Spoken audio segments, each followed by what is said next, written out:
आलोक शर्मा जी, इन दोनों की तो जमीनी लड़ाई है उत्तर प्रदेश में, यहाँ पर नहीं है। लेकिन देश की संसद में राहुल गांधी ने 2 भारत का बयान दे दिया। ये कह रहे हैं जिन्ना की 2 नेशन थ्योरी है, और इसी के साथ विशेषाधिकार नोटिस भी लोकसभा में राहुल गांधी के खिलाफ ला रहे हैं।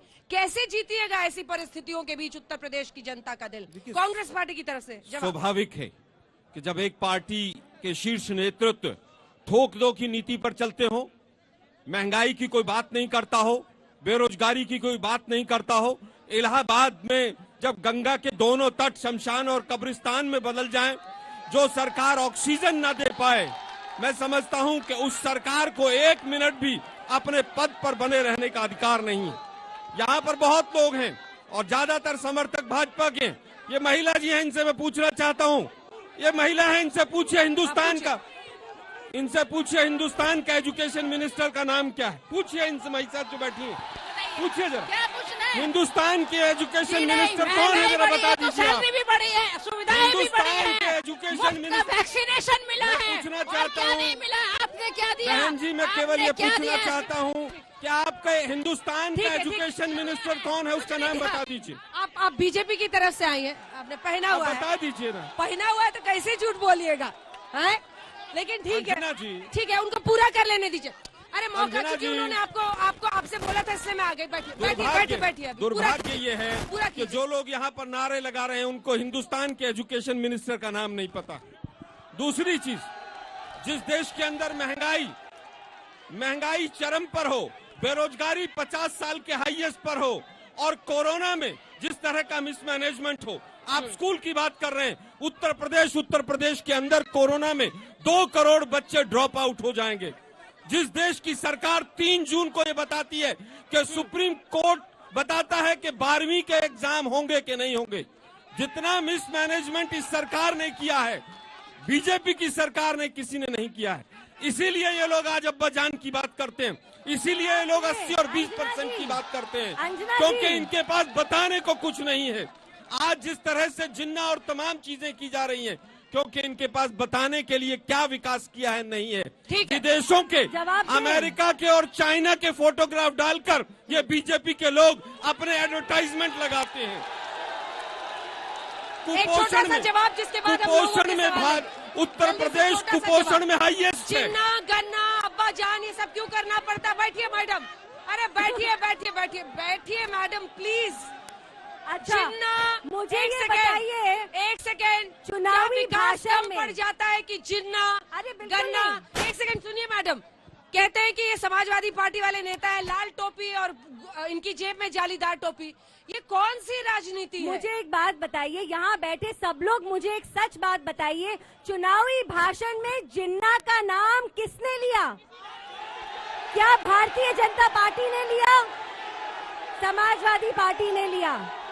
एक बात और बताइए, ठीक है, चुनावी भाषण में एक मिनट, दूसरा प्रश्न, चलिए अब लोगों के चुनावी भाषण में पाकिस्तान के लिए प्रेम किसने दिखाया? शोर करेंगे तो सवाल नहीं हो पाएगा। रुकिए, मैं लेती हूँ, आप लीजिए, आइए सवाल पूछिए।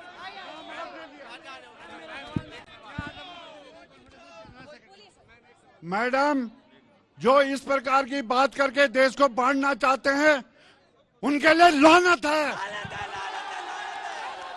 मैं आपको बताऊं, कोई भी भारतीय जिन्ना का नाम नहीं लेता।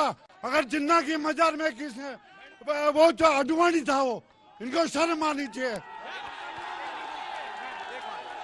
मैं ये बोलना चाहता हूँ कि मैं बिहार से हूँ, और जो ये जीत का दम भरते हैं, हमने बिहार में देखा है कि लालू राज में लगातार 3 टर्म लालू जी का जीत हुआ, लेकिन जो लालू समर्थक थे, यही अव्यवस्था पूरे बिहार की थी, और लालू की से हम तंग आके बिहार छोड़ के हम दिल्ली आए थे। लेकिन ये जीत का दम भर रहे हैं, और किसके लिए कह रहे हैं? क्या ये आप किसके लिए कह रहे हैं? मैं बीजेपी के भक्तों के लिए कह रहा हूँ, जो राम का नाम लेते हैं लेकिन अपने बाप का सम्मान नहीं करते हैं। योगी जी के पिताजी जब मर जाते हैं तो अपने बाप के अंतिम दर्शन के लिए नहीं जाते हैं, लेकिन अयोध्या जाते हैं। ये राम का चरित्र नहीं है। ठीक है, देश को राम का चरित्र चाहिए, देश को राम का चरित्र चाहिए। बेस्ट अवार्ड मैडम, साहिबाबाद में बेस्ट अवार्ड किस विधायक को मिला? पीछे भी विधायक रहे, अब भी विधायक रहे। साहिबाबाद में बेस्ट अवार्ड किस विधायक को मिला? ये भाजपा के लोग। सुनील शर्मा जी गाजियाबाद साहिबाबाद विधानसभा के विधायक थे और दोबारा विधायक बनेंगे। इसका काम अच्छा लगता है और क्यों? भाजपा का काम अच्छा लगता। क्यों? मैं दिल्ली से बॉर्न एंड बॉटअप हुई हूँ और जब गाजियाबाद में मेरी शादी हुई थी वो टाइम और आज का टाइम बदलाव दिखता है। क्या बदलाव हुआ? बदलाव दिखता है। पहले हम दिल्ली से आते थे, रात को 9 बजे के बाद हम आ नहीं सकते थे। अब सड़कें NH24 आप देख सकते हैं, NH24 बिल्कुल बदल चुका है। पहले 2-2 घंटे लगते थे हमें जैम में, अब नहीं लगता। बदलाव सबको दिख रहा है, विपक्ष को भी दिखता है बदलाव, लेकिन विपक्ष बोलेगा नहीं। मैडम इन्होंने अभी कहा कि बाहर के देश के फोटो लगाए हुए हैं, आप इनसे ये आप कांग्रेस से सवाल पूछ रहे हैं। आलोक जी आपसे सवाल है इनका। आप अभी जिस रोड से आए हैं NH24, या तो ये अटल बिहारी वाजपेयी जी की सरकार में था, आज आपको मेरठ जाना हो, हापुड़ जाना हो, दिल्ली से गाजियाबाद आना हो, आप दिल्ली से 15 मिनट के अंदर आ जाएंगे। पर ये बात नहीं कहेंगे, ये कहेंगे फोटो दूसरे दिखा रहे हैं धरातल पे। एक मिनट रुक जाइए भाई साहब, मैं लोकल की बात करूं। सवाल क्या है आपका? सवाल क्या है? मेरा सवाल है अब समाजवादी पार्टी से, हमारे यहाँ इंदिरापुरम, वैशाली, वसुंधरा, ये जो क्षेत्र जाम है, इवन खोड़ा भी 2012 से 17 में जीरो सड़क थी। मैं आपको कह रहा हूँ मैडम, आप आइए हमारे क्षेत्र में देखिए, एक सड़क वैशाली की बनी हुई है। और 5 साल अमरपाल जी यहाँ विधायक पहले रहे, उनके सवाल क्या है आपका? उन्होंने आप लोग भाषण मत दीजिए, सवाल पूछिए। सवाल। आपराधिक छवि के व्यक्ति हैं, वो जमानत में हैं और उन्होंने कोई विकास अपने कार्यकाल में नहीं किया। समाजवादी सरकार अपराधियों को क्यों टिकट देती है? उत्तर प्रदेश में सबसे ज्यादा समाजवादी ने अपराधियों को टिकट दिया है। मुझे बताएं क्यों देती है अपराधियों को टिकट? दबाव दे समाजवादी वाले प्रवक्ता, क्यों देती है? मैं आपसे पूछना चाहता हूं भाई साहब, आप किससे पूछ रहे हैं? कांग्रेस से। आलोक शर्मा जी से पूछिए, छोटा सवाल पूछिए। आप लोग भाषण मत दीजिए प्लीज। छोटा सवाल। आलोक जी, मैं आपसे सवाल पूछ रहा हूं, क्या आपके संज्ञान में कभी आपके मन में मानसरोवर भवन आया है या सिर्फ हज हाउस आता है आप लोगों के मन में? कभी आपने कल्पना की है मानसरोवर भवन की? देखिए मुझे लगता है, आप दोनों से इसके बाद ले रही हूँ, आप और आप दोनों पर सवाल। पहले इस पर जवाब। मुझे लगता है कि हिंदुस्तान जो है वो संविधान से चलता है और संविधान सबको बराबर का अधिकार देता है।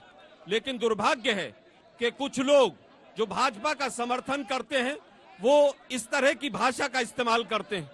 कांग्रेस पार्टी ने 70 साल में जो विकास किया वो देश के सामने नहीं। वो कहते हैं कि धर्म के आधार पर असमानता आप करते हैं। देखिए, इस सवाल का जवाब क्यों नहीं हो सकता? धर्म के आधार पर ठोक दो की नीति किसकी है? जाति के आधार पर एनकाउंटर कौन करता है? ये उत्तर प्रदेश की जनता जानती। घनश्याम जी, एक आपराधिक रिकॉर्ड पर उनका कहना है कि आपराधिक रिकॉर्ड वालों को आप लोग ला रहे हैं, गुंडागर्दी होती है सरकार में। इस पर जवाब सुनिए। देखिए आप लोगों में से जवाब नहीं सुनेंगे फिर क्या फायदा? प्लीज सुनिए। आप लोगों में से जो हमारे समर्थक हैं उनका भी सम्मान है, जो हमारे समर्थक नहीं है उनका भी सम्मान है। आप लोगों से में से जो लोग कह रहे हैं कि सड़कें बननी चाहिए, अखिलेश यादव जी इंजीनियर हैं, उत्तर प्रदेश में सबसे बड़ा एक्सप्रेसवे, सबसे पहले एक्सप्रेसवे उन्होंने बनाया। एक्सप्रेसवे बनाने में, स्कूल बनाने में, लैपटॉप बांटने में, बेरोजगारी से लड़ने में अखिलेश यादव जी का कोई मुकाबला है ही नहीं।